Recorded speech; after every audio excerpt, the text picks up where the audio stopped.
What's up? It is Saturday. I can't really say Saturday Night Live because that's a TV show. But I can actually take this off too.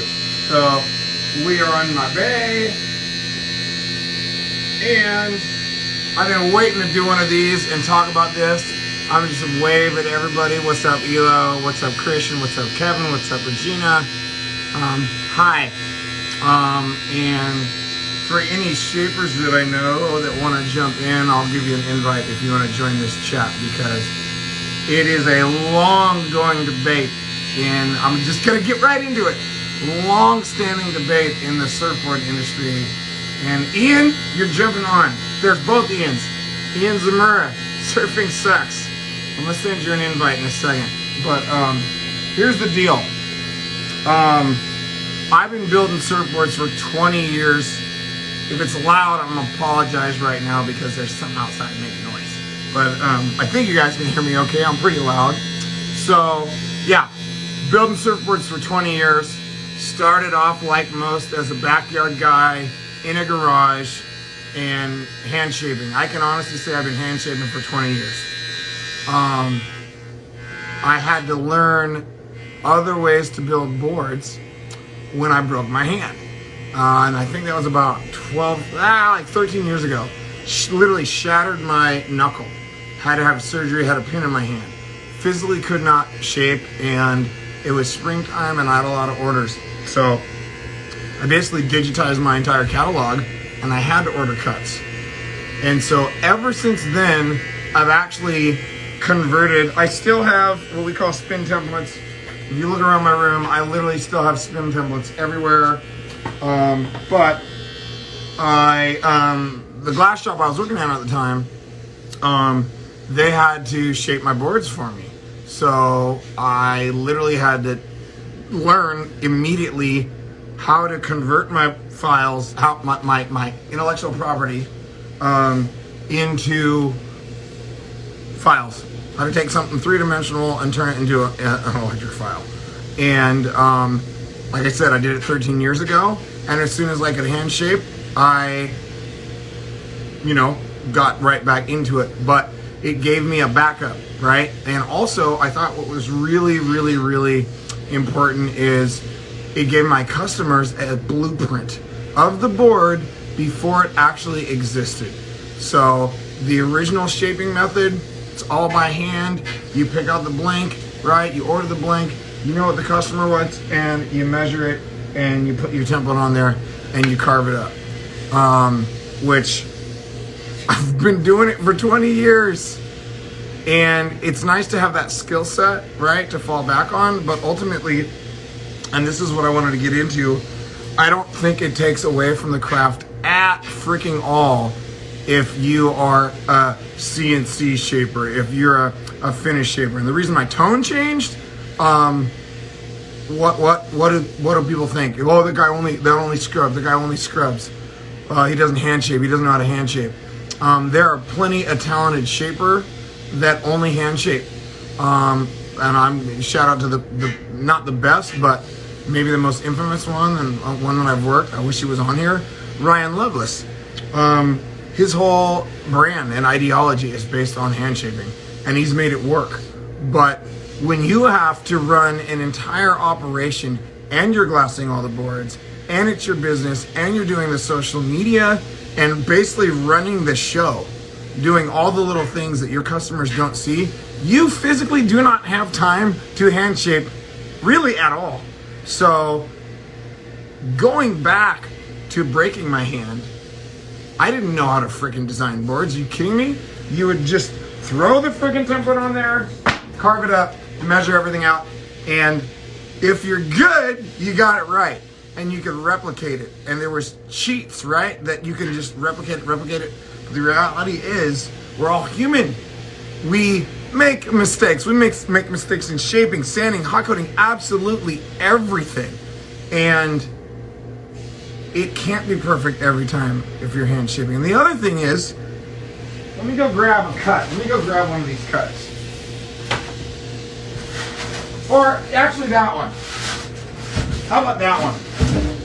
Because I spent 4 years, and sorry if I come off across as an angry black man, but I'm just passionate about this. This is a sup. Yes, I make sups. We make everything. Freaking foil boards, long boards, mid-range, high performance short boards, stand-up paddle boards. This is my aggressor model. It is absolutely freaking gnarly. It's got channels. It's got a step rail. It's got a bunch of sacred geometry going on. That would take me 4 hours to hand shape. The reason I know that I did it for the first year. I made 3 master files and hand shaped all of them. Do you think I glassed any boards those days? No. So it's a bottleneck. When you have a brand, it is an absolute bottleneck. The shaping is a bottleneck. The sanding is a bottleneck. So the CNC machine for me is another tool. And it's actually the best thing that's happened to our business is getting this CNC machine, because it allows us to get more boards done. It allows us, I'm not saying I can't shape with precision, but I got a cutter that can cut channels. Saves me an absolute shitload of time. You know how long it takes me to shape one of my boards that's been cut? It's a short board. 7 to 10 minutes. Now, is that taking the soul away from the shape? Hell no. You know why? It's my intellectual property. I designed it based off of my original hand shape template, right? And then I refined it. I made it even better on the machine. And it's basically, I'm just working smarter. I'm still working hard, but I'm just working smarter. So when it's my day on the CNC, I usually only have one day. I will literally be cutting and shaping at the same time. So I'm doubling up. I could get 20 boards done that day, because I'm not gonna conk out on 10 shortboard shapes. But I can tell you right now, if I try and do 5 hand shapes, that's all I'm doing. I'm not doing the custom acid swirl resin tint. I'm not doing the QC. I just can't do it. Like, we're humans. We only have enough energy. And I am ball of energy. Zamora, I'm gonna put you on here. I'm gonna try and figure out how to freaking invite. I don't know how to do this, guys. Somebody tell me how to invite somebody live. Questions? Do you guys have any questions? Damn. I don't know what the hell I'm doing. Anyway, so yeah, sorry if I'm rambling or if I'm coming off angry, but it's just something that I really don't think people that don't know a lot, or even people that might know a lot, they really have no clue, unless you've worked in the industry, how much goes on in building a surfboard. There's so many steps. So if we can streamline it and make it more efficient, that's ultimately gonna allow us to put more detail in making sure all the QC steps are met. And it just streamlines absolutely everything. So in my humble opinion, it is, damn it, I'm trying to figure out how to go live with somebody, guys. Invite to join, there we go. Give me a sec. Elo, I'm not gonna put you on blast. IB, Ian, there you go. Ian Zamora or Ian Blackmore, you better jump on with me, I'll be mad. These are both 2 phenomenal craftsmen. They're on here watching. Really good dudes. We'll send one more. Zamora, where you at?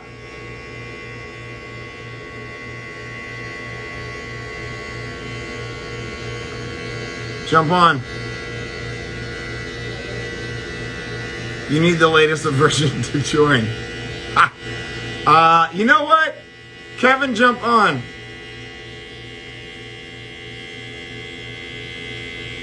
One of you guys is gonna jump on here. Kevin, you there? So, got sidetracked. But basically, I still find time to hand shape here and there, but I have my whole catalog on Shape 3D. I learned on Aku, and These are all programs. And I think the disconnect really is there's a lot of designers. I'm not going to name any names. This is just what I know from doing this for 20 years. The craftsman who has learned and honed his craft, who have literally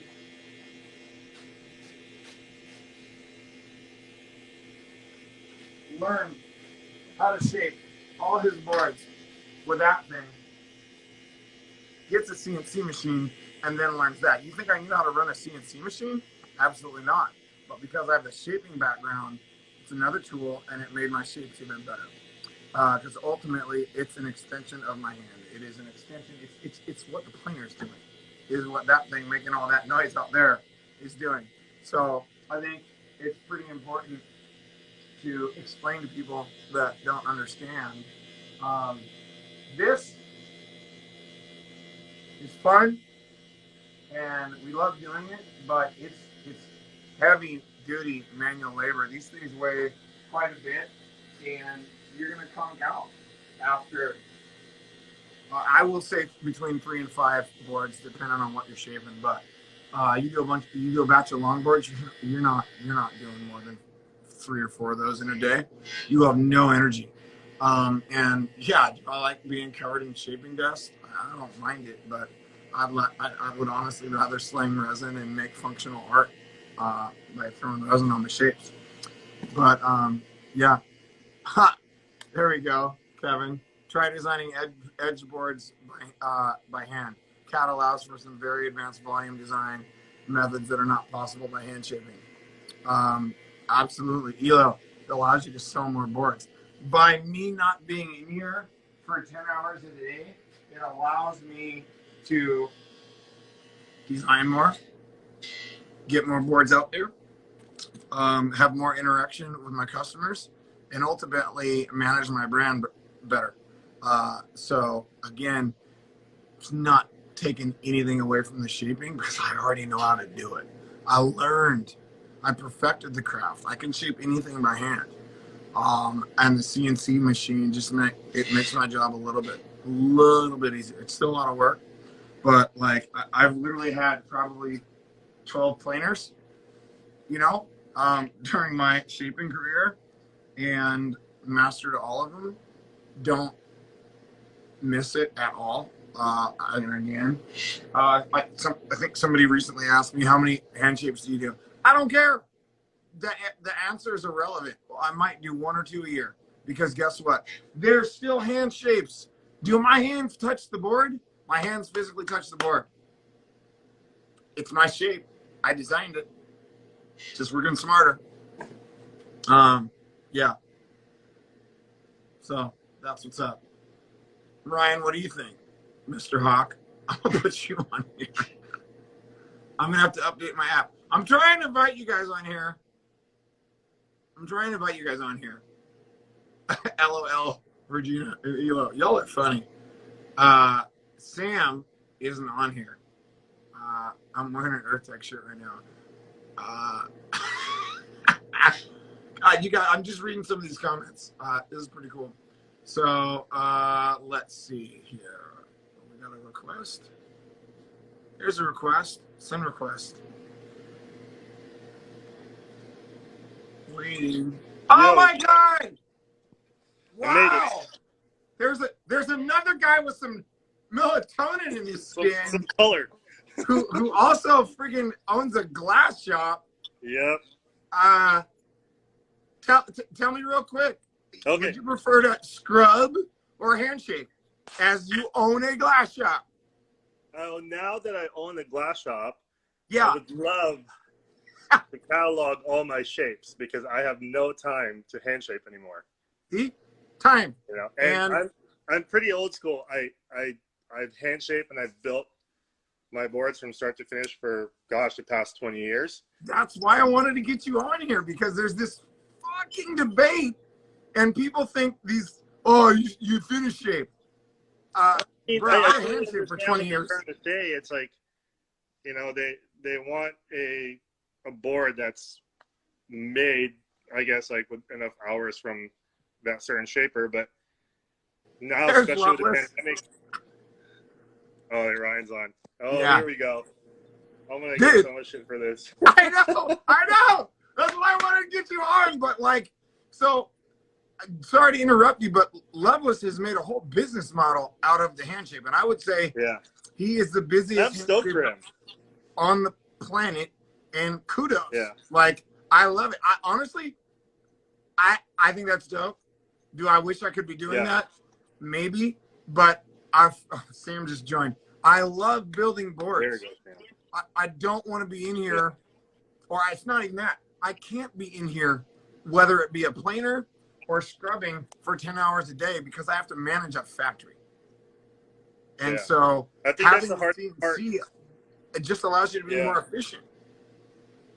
If you're only shaping, I think a lot of people, if you're only shaping and that's all you do all day, then more power to you. But like us, like we have to run production. You know, we have Eyeglass Ryan's boards for Trimcraft and some personal boards.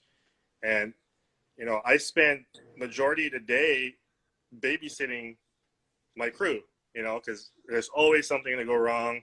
Bro, and who's going to fix it? Regina's the on boss here. gets to fix it.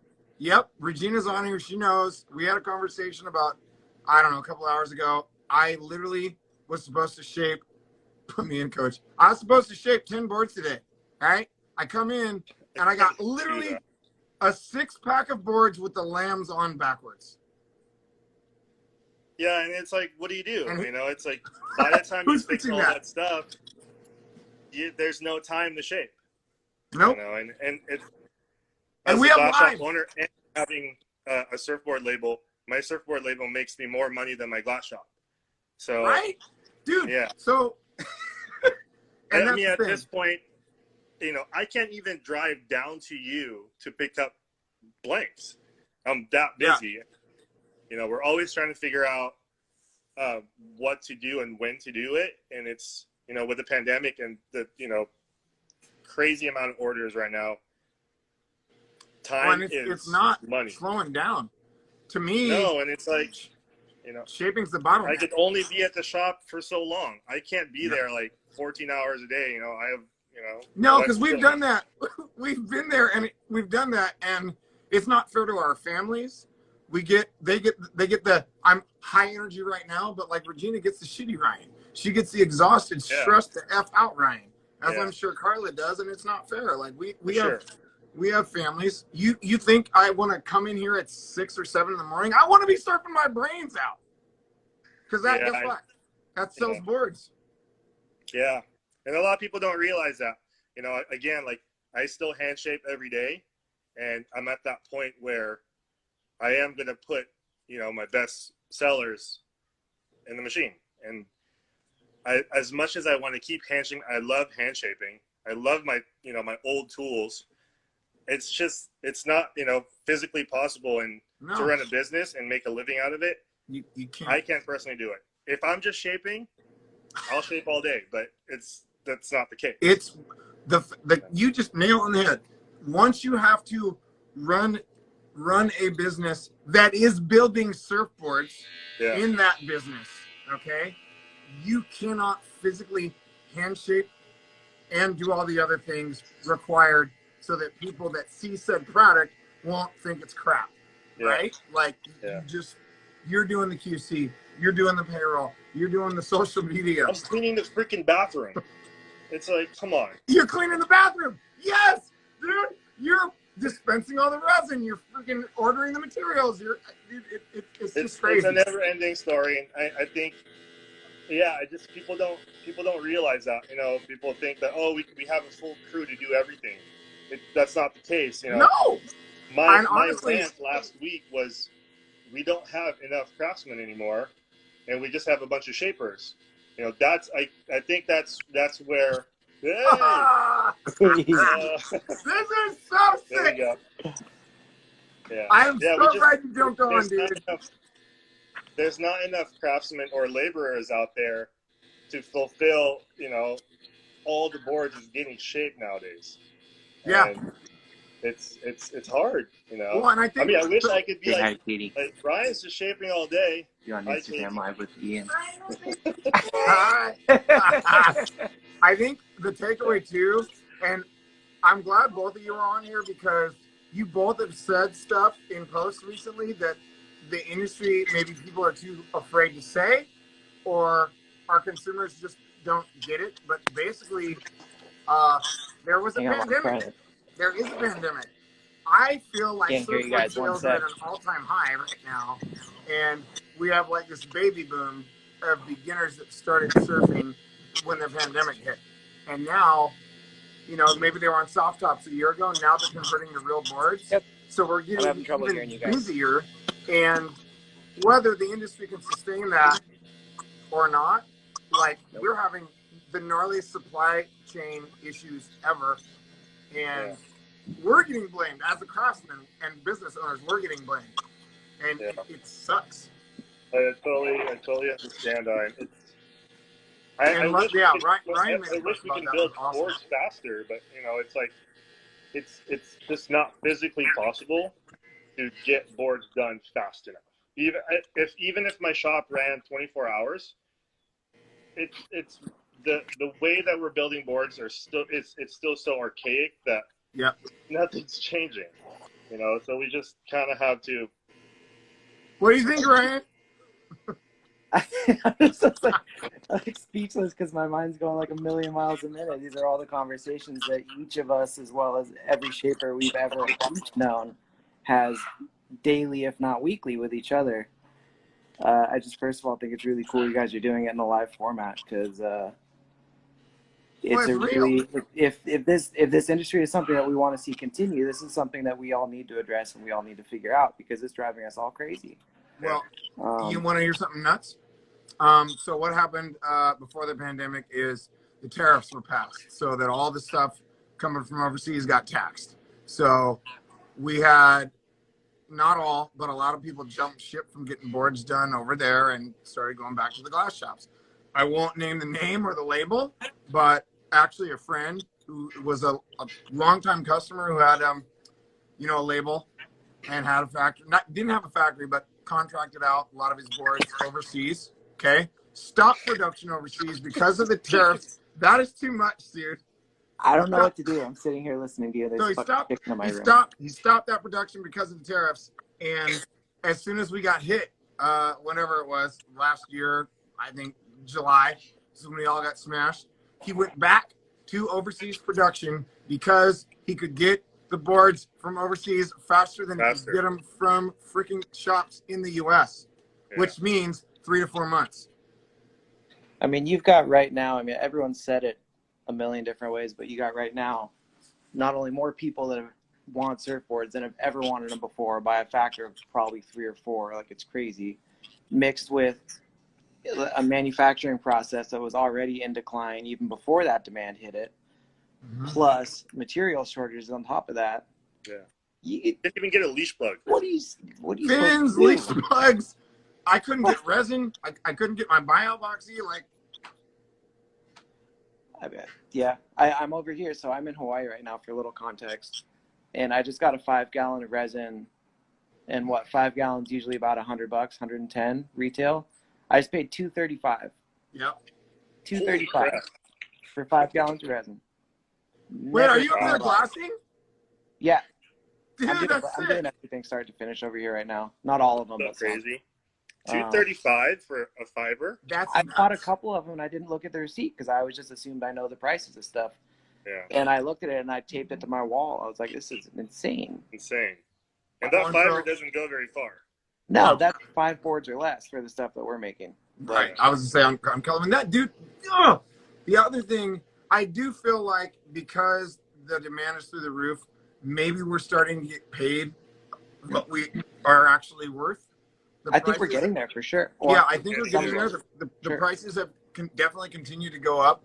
But, like, for me, one of the biggest issues has been, I know how long it's going to take me to get a board out right now. But do we want to lose that order when we're being real? Yeah. Realistically, 2 to 3 months. That's why I always say weeks. It just sounds better. Yeah. I mean, and things go wrong all the time, you know, and no glass shop is perfect, and things mess up every time. Somebody's always going to mess up. Something's going to go wrong. A bad batch of fiberglass.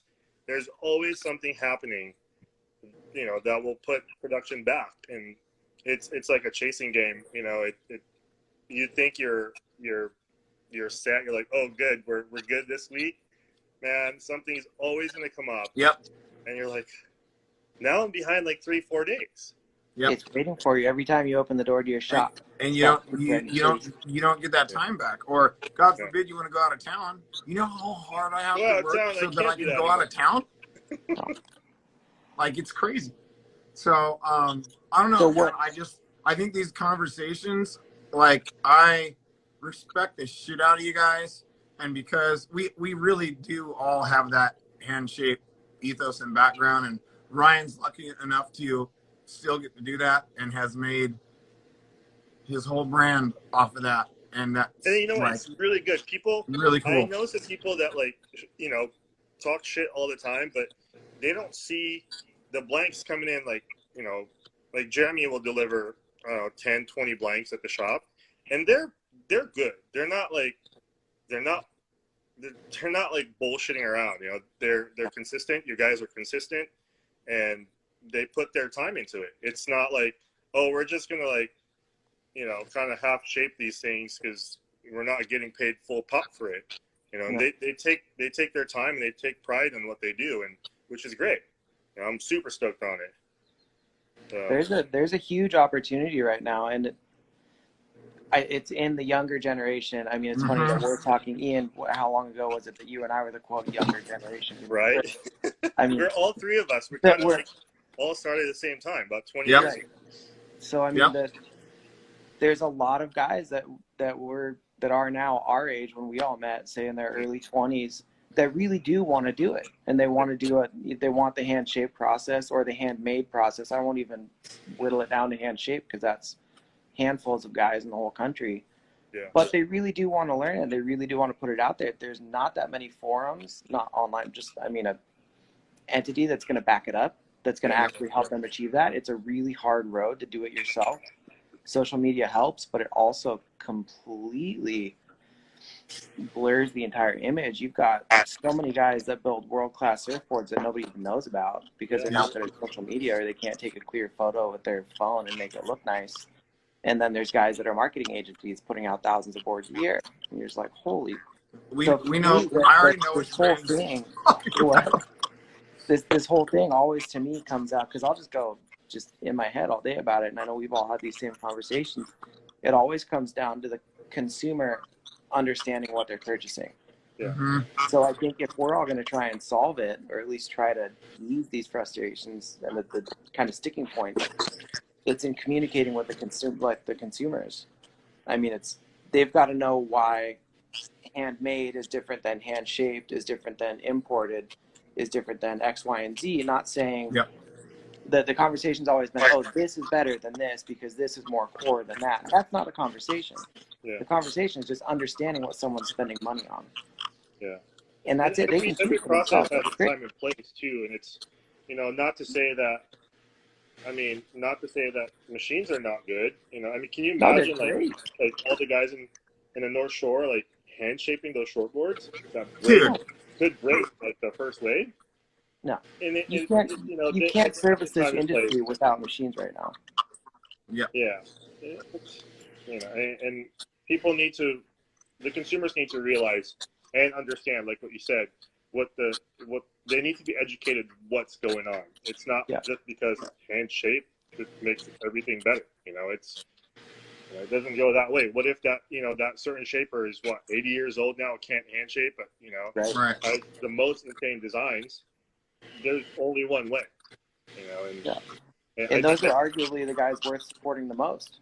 Yeah. I mean, I have a board from Rennie Yater that I cherish more than any other board that I have probably, and I don't care it was machine shaped. I don't give two shits. I care that he made it and worked on it with the intention that it was for me. That's what I paid money for. I don't care if he put it off the machine, or if he even had another guy ghost shape it and then he looked at it and signed it. Happy to pay for it. Yeah. It's not a matter of, it's not a matter of how the thing was made to me. Exactly. Like it's still his design. It's his intellectual property. I think the biggest problem right now is it's so easy to download, OcuShape or Shape 3D And and just design it and and just not do design the work. something. And Not a learn. lot of no, I mean, there's certain cutters that, all right, I'll cut it for you, and that's where they start. And Yep. my biggest gripe right now with Yep. the new generation is everybody's trying to skip the dang learning curve. Yep. Fucking learn from the start. Like, Yep. do it right, and do it the right way. I mean, I know a lot of the new kids are very talented, very they're into their computers, which is great. But if you want to get into the business of surfboard building, which is a very, I don't know, for me at least, it's close to my heart. It's not just like, oh, I'm just going to build a board. We pour literally It a piece starts of with that. every single board, whether it's handshake or chin Steps. shape. Those freaking fancy lasers and shit, man. Dude, that's some like stringless foil board shit. What the heck? I couldn't get, you don't do any foil boards. Don't even start, man. There's a nice. They come through the shop here and there, and I'm like, what am I doing with this thing? These things are wild. I got to get some Yeah. lasers in the shaping room, man. They're That's pretty cool. dope when you're doing stringless or dropping that center box. Wait, show it. How's that put up on your ceiling? I've got another one, but it's just mounted right up there. Oh, It's techie. crazy. Yeah, we got another one for the standing room. Dude, Amazon special. Right there. That's just gonna show all the messed up lights that we're getting right now. Sorry, I know it's messed up, but I've been getting some fucked up lights lately, and it's taking me some extra time to fix them. Yeah, so so how do I explain this? So yeah, we basically cut everything, right? And one of the things I said earlier, if I were to hand shape this, it would take me 4 hours. It's got a bunch of crazy stuff going on. It's just suck. As the shapes get more complex and your catalog of board shapes gets more complex with those said shapes, you don't have the time to hand shape a bunch of channel boards. Or, I mean, you have the time, but no one's going to want to pay the price for what that time costs. Exactly. Yeah. Unless you do an outrageous amount of communication with the consumer. So that is actually what's making all the noise. And that's on the daily. So down to even with cutting, when you're running a factory, we get messed up blanks. When you get a messed up blank and you're telling the machine to cut out of this blank it thinks it's perfect, you're going to get miscuts. So then you have a delay in that. There are literally every part of building a board. There are steps that can go, or there are things that can go awry, and nobody talks about it. The consumers just don't know that. So I'm not stoked that we have these supply chain issues, but I'm stoked that the prices have gone up, keep going up, and we're getting what we're worth. Is important. I need to freaking up my prices. Yeah, dude.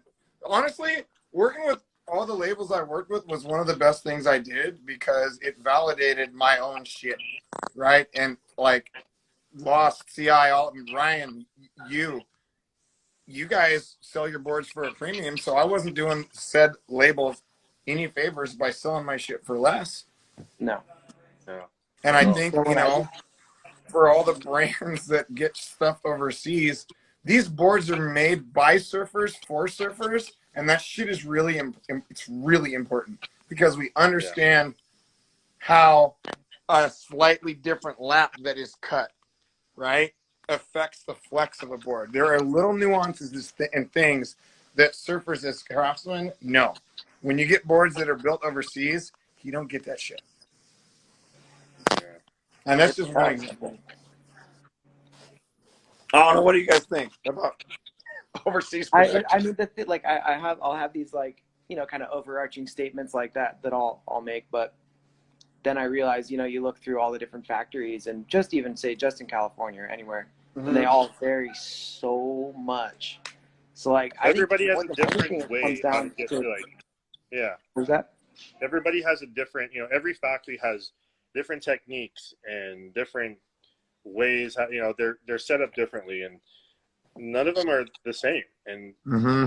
No, trying to come up with, you know, like you, Ryan, like Trimcraft uses, you know, the Lovelace label and the Trimcraft label. You guys use different factories, and I Yeah. always wonder how do you guys? I mean, is it okay to come, you know, have? we just sell the ones different- from your shop cheaper. There you go. Because they take much longer, right? How do you like? How do you? Is it okay that they all look different at this point? Yeah, I mean, are your consumers on our okay with side, that? like, in Trimcraft in particular, and I do this with my brand too, and that's why it trickles down into Trimcraft. Like we communicate that to the customer generally. They say this board was glassed at this factory, and I mean that means then that we do spend a lot of time talking with each customer. So Yeah. like we rarely just send off, you know, some posts like, oh, 7 for this, okay, sold, boom, gone. Like even if someone wants it, we'll spend 20-30 minutes plus on the phone with them talking about the details of that board. Say, oh, this particular shaper shaped it and they've been doing a great job at this lately. And just, I mean, we just wrap out with people. Like that's just in our nature. So like we enjoy doing it, but most companies aren't going to do that. You know, they don't have the time of the day to do that. And like we don't have the time of the day, but we enjoy doing it. So that's what we're going to do. I was going to ask both We of also you guys. don't work with glass shops that we don't stand by. I mean, that's straight up. So even going without saying anything, in my opinion, is still a statement because we trust them. We know the work is good. We don't pull any bullshit. We don't. I mean, Trimcraft's margins are outrageously whack in terms of a business standpoint. I want all the money to go back to the shapers, the surf shops, and the glass shops, and I want everyone to get paid on time and to be fucking happy. So for me, that means paying glass shop what they're worth and not dicking them around on price. Like, I mean, what most glass shop or most larger factories I've ever heard of will take like what, $20 to $40 off for a burn through or something that they find on a board. Yeah. Kidding me? Like, Yeah. that's most of the margin on a glass job. Mhm. Or that glass job just worked for a week for free, dude. That's not Yeah. okay with me. That's not a good business. That doesn't build good relationships. No. So like, what are you doing?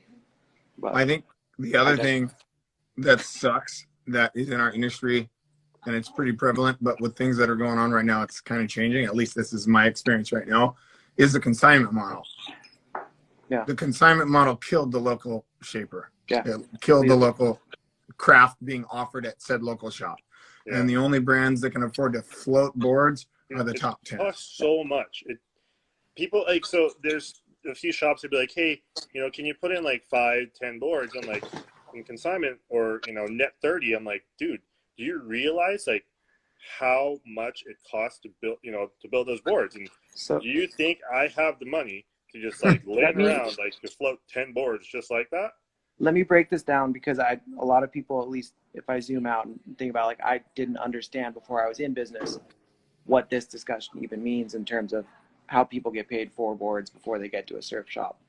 So like just to give a brief thing for anyone listening, like the shaper of the company buys the blank, pays the shaper or the machine to shape the thing. So there's money going out the door, pays the glass shop when it's done. And then there's this lag time before delivery, and then it gets to the surf shop. So you're out, say the company, you are out, say $500 to $700 per board. Mhm. By the time it gets to the surf shop, generally on the consignment model, the builder of the board doesn't get paid until that board gets sold to a consumer. So the shaper and the manufacturer of that board is out $500 to $600 plus, who knows, per board. Per board. Per board. It's totally Until the surf unacceptable. shop decides to pay them, if they even decide to pay them when it sells. Yep. So Key. you're talking if- about this marketplace of people that talks about shapers as living legends and blah, blah, blah, and this and that, but will not even pay them the wholesale cost of the board. Right. Sometime for weeks or months. I've had surf shops string me out for 8 or 10 boards. So you're talking thousands of dollars A lot for of one money. night show for 6 months. And they all sold within a week from the time they got Yeah. there. I mean, It's crazy. You wonder why I don't like dealing really with surf shops. I like doing custom orders right there. Yeah. I can't deal with it. So, I mean, the consignment model, like you guys were saying, is these larger brands, yeah, they can front that because they've got a couple million in the bank sitting there to work off of and just run a business off of. And good for them. That's business. That's capitalism. Yeah. But that's not really what we're doing. And that's, but it's what's still expected of us. Mm-hmm. Yeah. So we're, I think- and then we get told we're lucky for building surfboards for a living. Anyways. All three of us, Oh my God. all three of us have been pretty much, I feel, lucky enough to pretty much go the custom route and try and make a business model out of that and make that work. Well, it's better for the surfer too. It's better for everybody except the surf shop. And that Yeah. sucks. Mhm. But I mean, I'll be the first one to say I tried opening a surf shop. I've been in those shoes too, and man, it is difficult. But at least they have T-shirts and movies and Yeah. everything to sell. We only have surfboards. Yep. Yeah. That's our Or you can do something crazy and try and start making stuff out of your trash and sell that. I don't know who would do that. I don't know how to do that. I walk in the shop every day and I look at the floors and I'm like, holy crap. I think 90% of my drum of resin is on He's that on thing. the floor. Yeah. Yeah, dude, That's a lot. I'm getting stainless steel drip trays so we can be up in here like Cold Stone's Creamery with our excess resin. Hey, so just to for all the 60 people that's on watching right now, and when they say, "Oh, you're so lucky that you're building surfboards for a living," we're not. Yes, we do. We're doing what we love to do, but the physical demand and the financial demand, the emotional demand to build a surfboard, is insane. Look at Ian and I'll Ryan, take- this Ryan's hairline. Dude, That I have no Ryan's hair. lucky. Yeah. None. You guys can have some if you wanted. I got plenty. Dude, let me have some. And it's I will say I do feel lucky to build surfboards as a blanket. Like that's great. I'm Yeah. psyched. Yeah. I know you guys are too. It doesn't It's mean gnarly. it's not hard. It really doesn't hard. mean that. I mean, like, what is it? Saturday afternoon, my time. I think I've already on a weekend my cell phone, which not that many people, my customers have my cell number. I've been asked 7 times already for updates on boards this morning alone on a weekend on my cell. I don't reply. I'm sorry to my customers, whoever is watching right now. I It's do a lot. not reply on weekends. I only It's- reply to both Ryans. It's just, and none of that is to say like, oh, I hate it, or oh, it's not useful, or oh, it's not okay. Because obviously, anyone asking about where their surfboard is, Mhm. 99% of the time is coming from a place of stoke and excitement. For sure, That's yeah. great. That's That's so I fucking totally awesome. This but is a it good doesn't mean point. that it's not hard. This is So a that's- really good that's all point. I'm Let's That's all. say you've actually, whether it's DM, email through your website, whatever, you've had that one-on-one interaction with said customer. They have your cell phone, they have your personal Yeah. email. You have 100 orders. At Yeah. any given point in the day, any of those customers can contact you while you're maybe working on said board or one of the other 100 customers' boards, while you're shaping it, glassing it, whatever. If I touch my phone I have resin hands, I'm going to ruin my phone. If I Yeah. don't get back to you right away, I'm not a dick. I'm literally making boards. I try not to answer my phone 9 to 5 because I'm in the trenches. I'm working on the boards. But, I don't want to sound insensitive, but like, dude, I'm working on the boards. I'm doing the best I can. But I Yeah. feel like for me, it's been I've literally made my whole brand and ethos on trying to scale up the custom board ordering process, right? So I want that interaction with my customers. Yeah. And I feel like I owe that to them. I'm the face of the business, right? It's my label, it's my name, it's what they're buying into. But I'm at a point now where I am so effing busy. We've had to develop a system where there's no access to Ryan because, and this is the line. In our business, my time is our currency. Yeah. And the same goes for you guys and for really any brand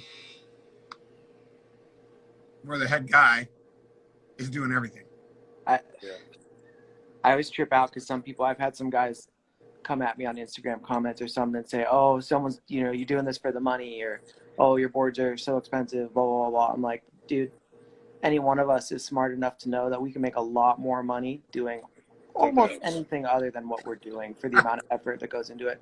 But if I spent the last 15 years of my life putting as much effort as I put into learning how to do what I'm doing now in, say, real estate, holy Mhm. shit, I guarantee you I would not be on this Instagram live right now. Yeah, yeah, it's pretty crazy, and It's wild. it's You know, totally, you're and 100% with that. yeah, and I mean, Ian, you have really particularly exact knowledge in that. Like, you went and have done other things with your times Yeah, and came yeah, back to surfboards, and that's a testament to how much we all really do enjoy making a surfboard at the end of the day, even if it sounds like we're all complaining right now.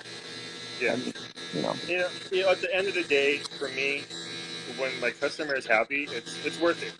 oh When yeah, I get those constant updates from, the customers that I build custom boards for, I'm stoked. And I mean, you get that, for every handful of "Where's my board yet" text, you get one or two paragraphs of "Holy shit, that board I picked up last week just changed my life." yeah, That wipes out yeah, any negative feelings you've had for the last couple of days. In my experience, usually I love getting those messages. yeah. Yeah, I Um, love getting those texts where they take the board out for the price line and just, dude, this is the best board I've ever had. Yeah. I'm a Great. stockbroker. That's my day job. I'm a stockbroker. I like that. I like that. Hey, there was a question in the comments. I think it says, "How does an aspiring shaper find a mentor?"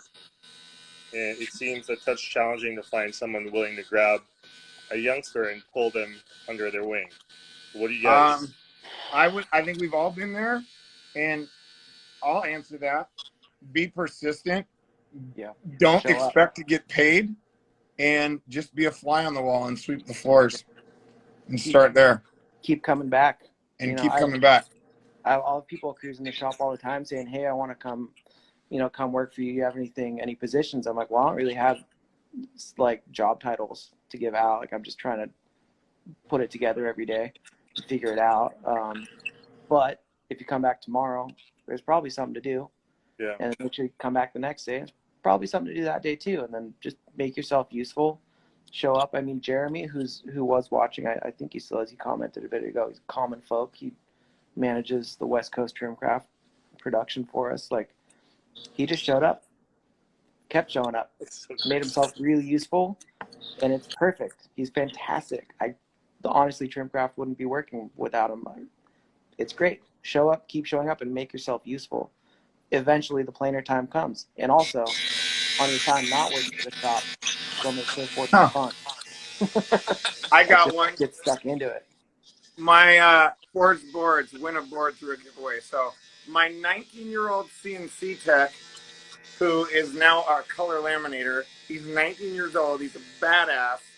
He literally won a contest board in one of our giveaways. It's awesome. And hit me up and was like, "Hey, can I intern for you?" And now he's my CNC. He's my CNC tech. He's training another CNC tech, and he's got his own line of boards, and he's doing the damn thing. It's great. Yeah, Yeah, I wish that the 805 had more youngsters that want to do like the grunt work. I know a few people. I'm not going to name names, and I know they've contacted Ryan Lovelace about possibly shaping for Trimcraft. And I'm like, guys, why don't you start from the bottom instead of like thinking like, oh, I've made maybe 300-400 boards. I'm gonna go be a ghost shaper all of a sudden. It's like, dude, like you gotta pay your dues. Like this industry, I feel like I'm still paying my dues on a daily basis. And well, it's funny because if I like look back to when I was, say, 20, 21, you like, even at that point, you start to wonder like, oh, why isn't this popping off for me? Like you're all stoked because you're a young dude or, in your early 20s. Like, dude, as you work your way up the ladder over those years, no matter how you do it, you'll always feel incompetent to some level because then you look up above you and be like, wow, look at these guys that held it down twice as long as I've been doing it now. And then there's guys above them that did it for 40 years before that. And like, you just end up humbling yourself over and over and over and be like, wow, when I was that young and really asking for all these opportunities or hoping for them, I just didn't know what I didn't know. Yeah. You know, like that's why I show up at a factory, get stuck into it. But man, I think there's in terms of learning, there's nothing that can replace actual time with the stuff in your hands at For all. sure. Totally agree. You know, but I'm trying to read the comments. They were like, I saw a couple like pretty, cool comments. we had one very distinguished viewer, Mr. Mike Walters. Oh, there's another one, Nick Cook. Hey, buddy. Mike Walters, who commented quite a while ago, is a phenomenal shaper. If we got guys like him checking in, we're doing okay. It's pretty cool. I think. Also, I would say, like, I tagged a bunch of people when I did that. Hey, we're going live. I think the only other thing missing in this conversation would have been to get like a CI or a Lost or one of the bigger label shapers on here. Pull Mike in here. They have a pretty different perspective. Same Can we have perspective, fourth but I one? think of the people watching, it'd be interesting to hear what someone like that would have to say. Can For we? sure. Well, we got Mike Walter fits that description. He's still Where? here. He's on here? Yeah. Yeah. What? I don't know if he's gonna want to join, but Dude, let's put him on. He's still on. Shit, I didn't even see him. he's probably gonna hit me for suggesting that. Damn it. Hold on. I didn't even know how to work this thing, so it's on. I gotta go and I think I gotta search him. Like you go. So okay, this is what I figured out. You go. Mike, to we're putting you on. down arrow. If you can put him on, that would be probably easier. I think he has to send you a request. Send request. There we go. Oh, Yeah. Yeah, buddy. Look at that. Yeah, boys. How's it going? Sorry, I'm watching the kids, but yeah, I'm loving what you guys are saying. is he on there? He's not on mine. It's kind of hectic around here. Got 2 kids running around, hanging out. You guys are Mine's not right working. on the money with being too busy and sourcing everything. It's out of control right now. Supply chain issues. That's what the consumers need to understand. I get my local shop that has the top 10 brands, and I typically see 100 CIs, and there's 15. What's that? It's not because they're dicking around. It's because they're having some serious supply chain issues. Yeah, I'd agree for sure. It's just we have a lot of orders right now everywhere, and everyone's Is just. Mike coming up on your guys? Oh, There you are. Oh, Everyone's just trying to figure out how to get it done and get it done on time, and getting paid's like the hardest thing, but it's also like the last thing you think about because you want to keep the customers happy. Yeah. So that's where we're at, I think, and for me personally, it's all about the customer. If they're stoked, then I'm stoked. Yeah. I mean, you guys are, Ryan, you're trying to work on the weekend of Easter. the what? It's crazy. This guy is slaving away in the factory on a weekend. Easter weekend. Nuts. Luckily, I was just, have Saturday and Sundays off usually. Sometimes I go in on the weekends, but for the most part, Ryan Lovelace, I'm just trying to power it out Monday through Friday and watch the kids on the weekend. Sorry, I'm just trying to make sure my daughter's not getting into something crazy. Say hey for me. No, you're not? You want to say hi? Yeah. That's awesome. That's funny. So, but thankfully, like with our business, we're just flat out, and I know it allows us to try and focus on 5 days a week. And if we have to go on, there's guys working in the factory right now, and they're there 7 days a week. But the bottleneck is with glassing right now. Yeah. I try and So grade it for my really guys. tough.